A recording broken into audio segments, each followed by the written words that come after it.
One point of Catholic culture from this past week. A woman died. Her name was Norma McCorvey, died here in the United States. More commonly known as Jane Roe.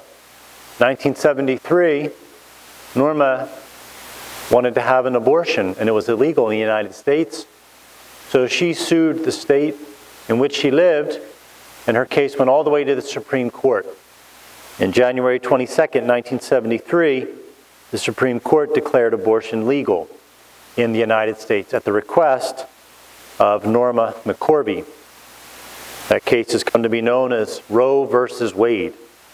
Her pseudonym was Jane Roe in that trial. Well, interestingly, some years later, Norma changed her heart. She realized that abortion ultimately wasn't good for her. It hurt her soul. It obviously hurt her child. That it's not good for families. It's not good for women. It's not good for children. And so she changed. And she became one of the most outspoken pro-life advocates in the United States. Just one of those great conversion stories. And the more she became pro-life, she started to interact more with Catholic Christians. She was a Protestant Christian. She herself then was received into the Catholic Church. So it's just one of those great conversion stories. Remember St. Paul. St. Paul was attacking the church, and then Jesus appeared to him, and then he became the greatest advocate for the church. Norma's story is very similar. She joined a group that's called Silent No More. Women who've chosen abortion for themselves for different reasons, but later regret it.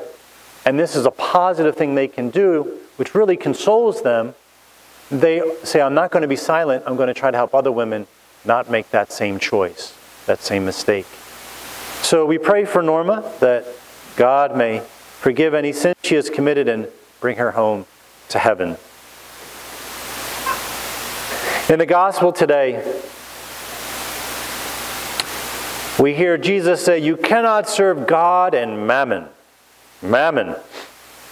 Strong words, negative connotation. Truth is, we probably all have a little bit of mammon in our wallet, in our pocket right now, right?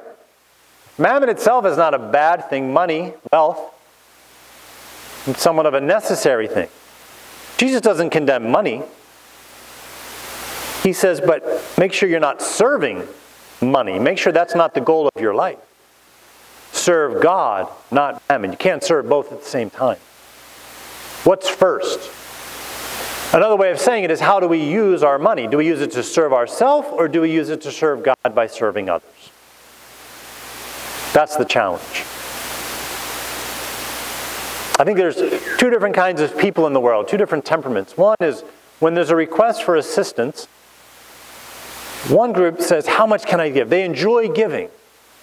Their temptation sometimes is to give too much. They lack prudence, right? You've got to make sure you have enough to support your own family. But others of us are tempted on the other side. We say, how little can I give and still not feel bad about myself, right? Still feel justified. There's two different kind of temperaments. And we can err on either side. But we are trying to move to the side of generosity. I want to give. I want to be able to support causes. Often people say, Father, if I win the lottery someday, I'm going to support the church. I mean, don't worry about that. Just support it now as you can. That instinct, we do want to help. We want to be part, make an impact on society. It's a necessary thing as humans to give. Otherwise, we won't be satisfied. It's part of our nature. Pope Francis keeps challenging us in that way, doesn't he? Speaking about the importance for Catholics, for Christians to live simplicity of life.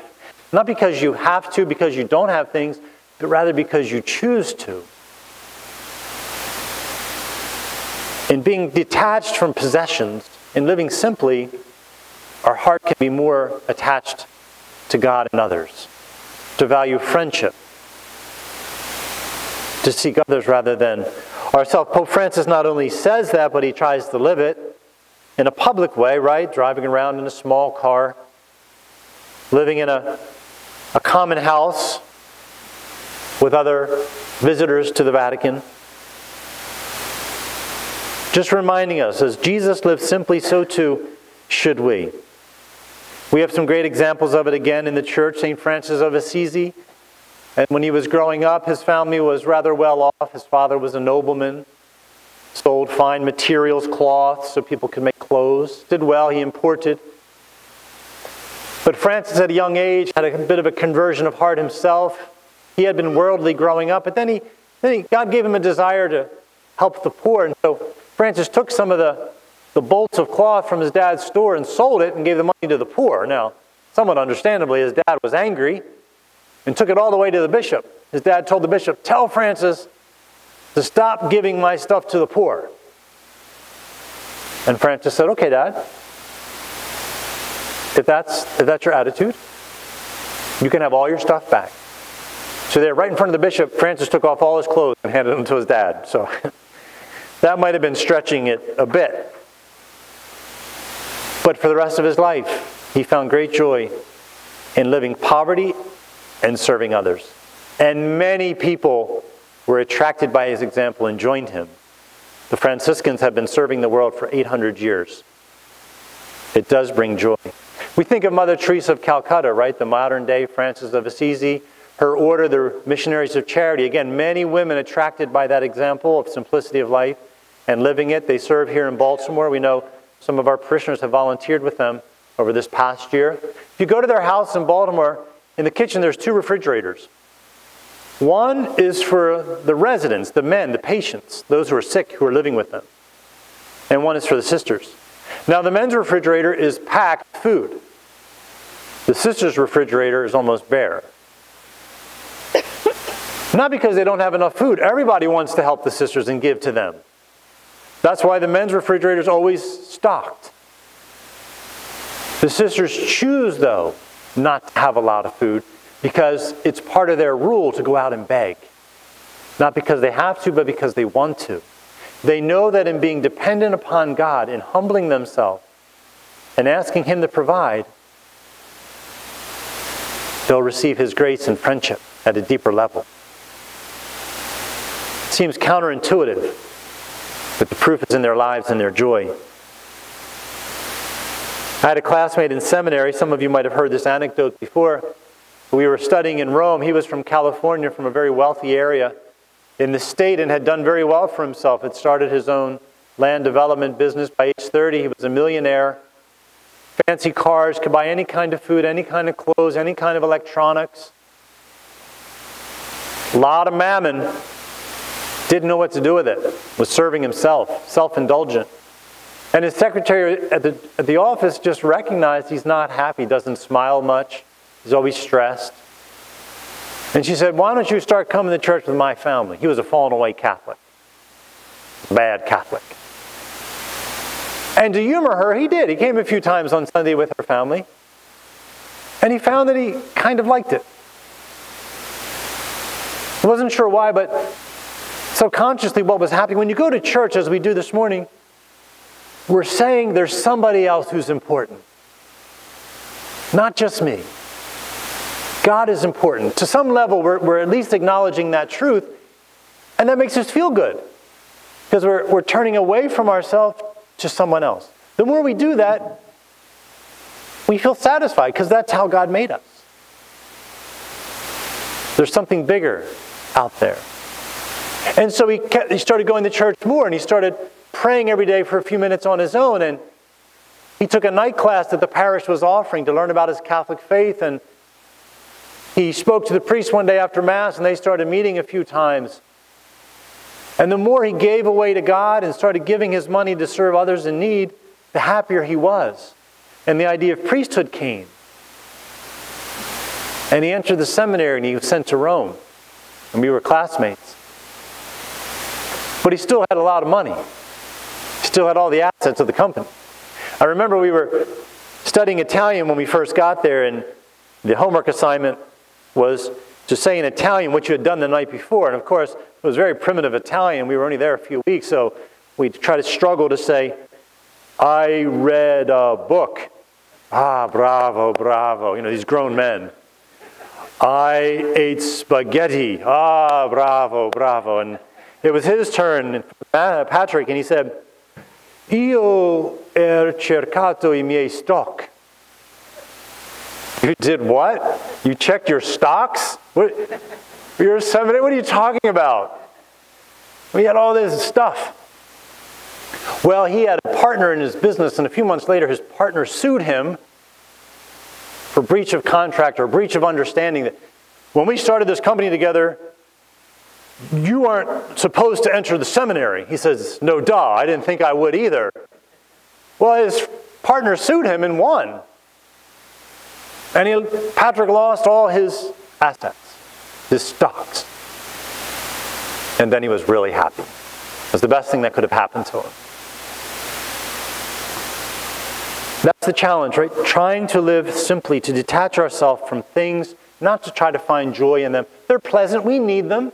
Jesus says in the gospel, God knows you need clothes, and you need a house, and you need food. Go for a few days without food and you'll die. God knows that. But seek the things of God first, and He'll help provide for the others. Your friends will help provide. Your family will help provide. Your parish family, hopefully, will help provide. Focus on God first. Lent starts on Wednesday. It's a good time, these next 40 days, to say no to ourselves, yes to others. Right? Jesus says prayer, fasting, and almsgiving. Different ways of saying no to yourself. Ash Wednesday and Good Friday are days of fasting. That means you only have one meal. Skip food. 2 days of fast. The Fridays of Lent, no meat. Little ways to say no to ourselves and yes to God. Of course, most of us adapt some other personal practices. That's a good thing. Also, today we start reflecting on the Archbishop's annual appeal. We'll continue it next weekend. This annual opportunity to give to the greater work of the diocese. You know, we do a lot here at St. Philip. We've spoken about that before. Trying to be generous to those in need, the sick, the poor, the homeless, those in prison. But we can only do so much locally. The diocese is 150 parishes, a spiritual family all around the state of Maryland. Guided by the Archbishop, we are doing great things, serving great needs. And this annual appeal is a way of contributing to that larger work. We support the bishop two ways. Every Sunday, what we give in the offertory, a percentage of that goes to the work of the diocese. But once a year, we have this annual collection where individually we can discern what we wish to give. Some of you have already given. You received a mailing from the Archdiocese. The rest of us next weekend will have the opportunity to fill out commitment cards. What kind of gift can we give to support this work of the diocese?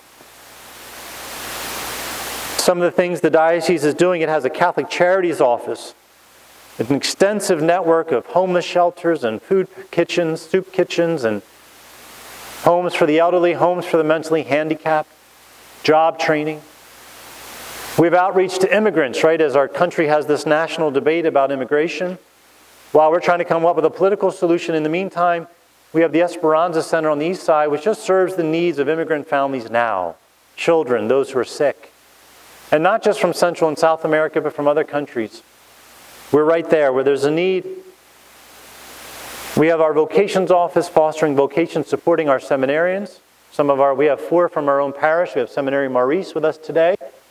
Seminarian Kenneth, Tyler Klein, David Ray. So we're recipients of some of those funds. The diocese is trying to build up campus ministry on our colleges, Catholic and public, bringing Christ on campus. We rebuilt our campus ministry at Towson University 3 years ago. We've already had 3 men from Towson join the seminary. Good fruit in a short time. So just some broader efforts to do the work of Jesus, to bring His charity and His teachings to the world. And this annual appeal is one way that we can support that. Our goal last year was $57,000. That's a goal set by the diocese. Our parish gave $70,000. We far exceeded the goal. Great generosity. So we ask to continue that generosity next weekend. But again, a way also of participating in Lent. A way of giving to God and others more and less to ourselves. With the confidence, as Jesus promises us, that if we seek the things of God first, He will provide all other things besides. Amen.